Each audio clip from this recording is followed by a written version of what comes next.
Hello friends, if you're new, welcome to my channel. How about going down, hitting the subscribe button and ringing the bell so you don't miss any episodes. Welcome back to my fans and subscribers, I really do appreciate you. Today's topic is Nebuchadnezzar's dream, coming from Daniel 2. Not much else I need to say, let's get on with the video. Nebuchadnezzar's dream scene in Daniel parallels Pharaoh's dream scene in Genesis 41. King Nabonidus is the only Neo-Babylonian king to attribute any significance to dreams. However, Greek historians suggest that Persian kings treated dreams as portents. This may explain why the writers of Daniel had Nebuchadnezzar treating a dream as significant. Neither Nabonidus nor the Persian kings would have fit into the time frame in Daniel. The closest parallel to Nebuchadnezzar's dream on record has been attributed to Median king Astyges. According to the record, he dreamed that a vine was growing out of the womb of his daughter. The Magi interpreted the dream to mean that his daughter's child Cyrus would become king in his place. Astyges attempted to thwart this unsuccessfully. Magic experts, aka diviners, have many subcategories including magicians. The Neo-Assyrians imported this category from Egypt, which appear in the Joseph story. Exorcists were Babylonian experts specializing in diagnosing and fighting evil powers that attacked people. With all that said, let's get into the dream narrative. Although at first glance, the king's request seems straightforward to us, it is actually ambiguous. This is where translations kind of come into play, because not everything translates exactly. The word translated into English as to know can also mean to understand. Thus, the diviners assume he wants to understand the dream. Telling about the dream was also thought in Mesopotamia as part of the process for getting rid of evil effects brought about by such dreams. Because of these two things, the experts innocently asked the king to tell them his dream so that they may interpret it for him.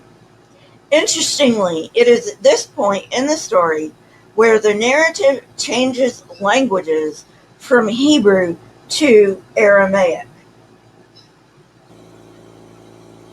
When Nebuchadnezzar next addresses his experts, he clarifies his demand. Not only does he want the dream's interpretation, he also wants the contents of the dream. Some scholars, both past and present, have thought that this meant he had forgotten the dream.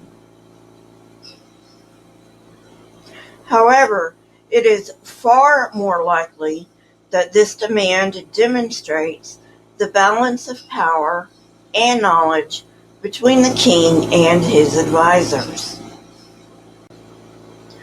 The king has knowledge that his experts don't have, yet he lacks the skill to interpret his dream. On the other hand, the experts possess a power of interpretation that the king lacks. Finally, the king recognizes that he will not be able to ascertain if the magicians are being truthful with him concerning the interpretation of the dream.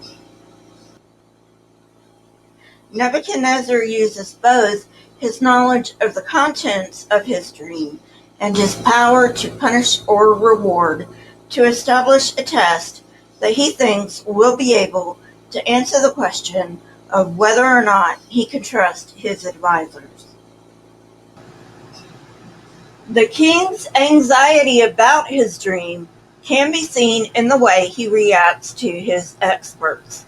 That is, he sees their behavior as a conspiracy to make up a misleading interpretation, a benign interpretation to a menacing dream. Mesopotamian culture held that evil dreams could sometimes be dismantled by performing certain rituals, but if Nebuchadnezzar relied on a misleadingly favorable interpretation, he would fail to perform these rituals, leading to usurpation and possibly death. Therefore, his request that the sages recount the dream itself is a test to gauge whether he can trust their interpretation. Interestingly, we find a similar situation in the life of Astyges. Herodotus tells of a time in which Astyges' magi reassured him after an ominous dream, so Astyges did not kill his grandson Cyrus. However, Cyrus did usurp the throne. Astyges had the magi executed. The sages then start to panic, telling the king that it is humanly impossible to fill his request. That, they argue, is the domain of the gods. Thus, they foreshadow the divine revelation of the dream to Daniel. I should note here that Mesopotamian magicians did invoke the gods occasionally, but this does not fit what the story is supposed to portray. The authors want to contrast the Chaldean sages and the Jewish Daniel. Apparent contradictions between verses 13 to 16 and verses 24 to 28 lead many scholars to surmise that this part has been revised. In verses 13 to 16, the authors tell us that administrators look for Daniel and his friends, who, as part of the magician community, are to be executed.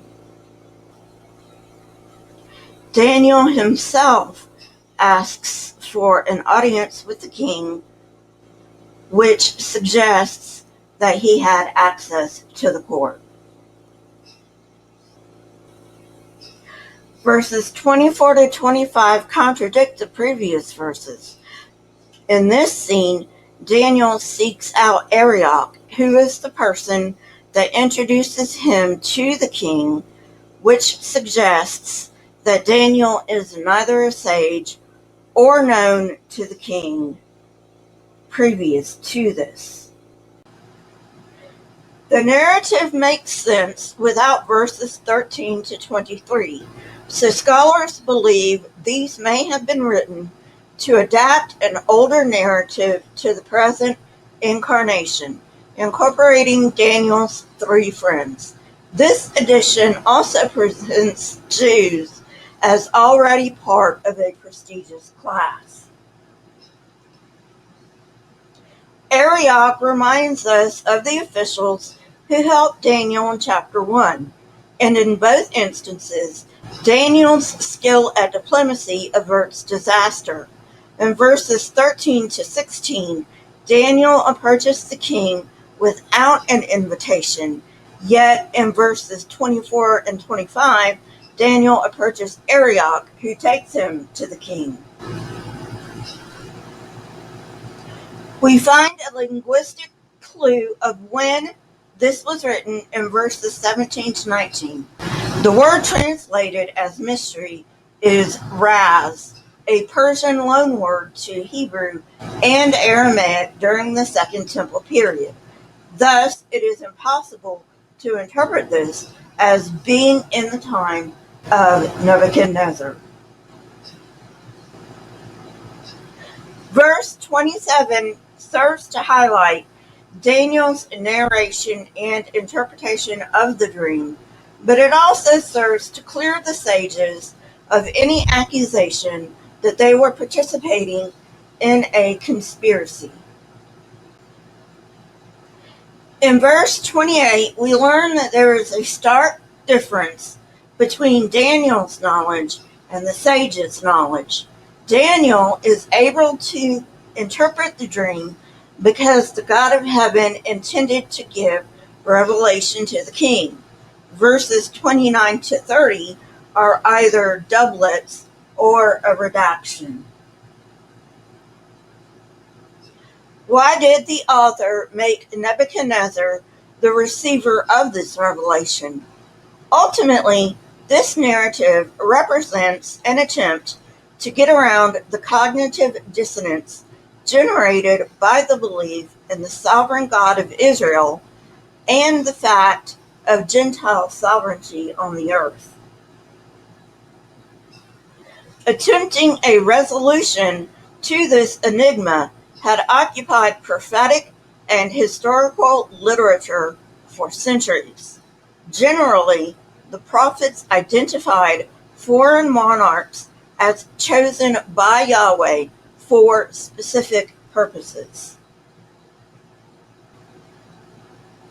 Well, friends, that's it for today. I hope you enjoyed it. If you did, hit that like button, press the subscribe button, and if you want to know when I come out with new content, hit the bell next to the subscribe button.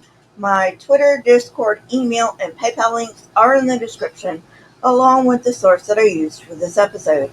If you wish to support this channel, you may do so on my PayPal link. If you wish to get in contact with me, Twitter is the best way.